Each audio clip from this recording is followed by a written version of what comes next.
Assalamualaikum warahmatullahi wabarakatuh. Perkenalkan, nama saya Dario Sani Nurdeklar Rahman dengan NIM 12021180095. Di sini saya akan menjelaskan tentang modeling objek menggunakan state machine diagram. Pada modul kali ini kita diharapkan dapat memahami satu model object state dan elemen-elemen yang terdapat pada UML state machine diagram. Nah, ini peta proses pada pelajaran kita kali ini. Di sini kita sudah mencapai model desain. Lalu pengenalan object state.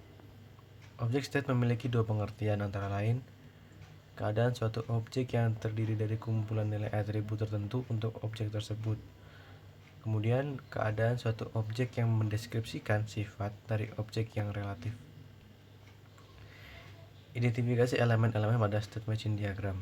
Di sini ada cooling, idle, dan heating.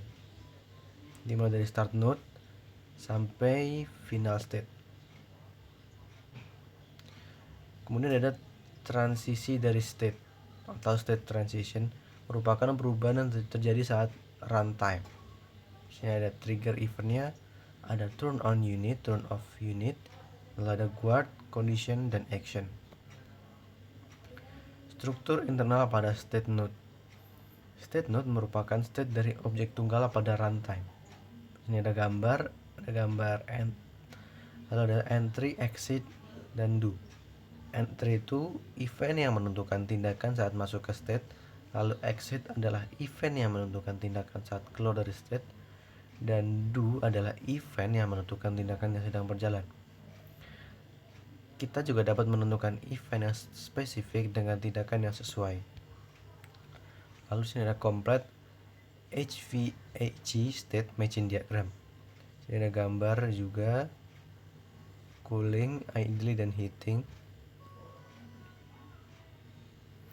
Membuat state machine diagram dengan objek yang lebih kompleks. Langkah pertama, gambarlah keadaan awal dan akhir untuk objek. Yang kedua, gambarkan keadaan stabil objek. Yang ketiga, tentukan urutan parsial untuk stable state pada lifetime dari objek tersebut. Yang keempat, tentukan event yang memicu transisi antara keadaan objek. Kemudian tentukan transisi tindakan jika ada. Yang kelima, tentukan tindakan dalam event jika ada. Nah, ini langkah yang pertama tadi dari gambar, membuat kondisi awal dan kondisi akhirnya. Kemudian menentukan status objek yang diambil, di sini cooling, idle, dan heating.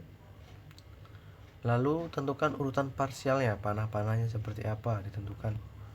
Kemudian peristiwa dan tindakan transisi. Dan yang kelima, tindakan dalam serikat. Nah, setelah trigger event yang harus terjadi setelah periode waktu tertentu ditampilkan dengan menggunakan after trigger event. Untuk menjalankan transisi setelah 10 menit, tentukan event pada transisi sebagai after. Self transition merupakan state transition dengan status yang sama untuk sumber dan tujuan dari transisi tersebut.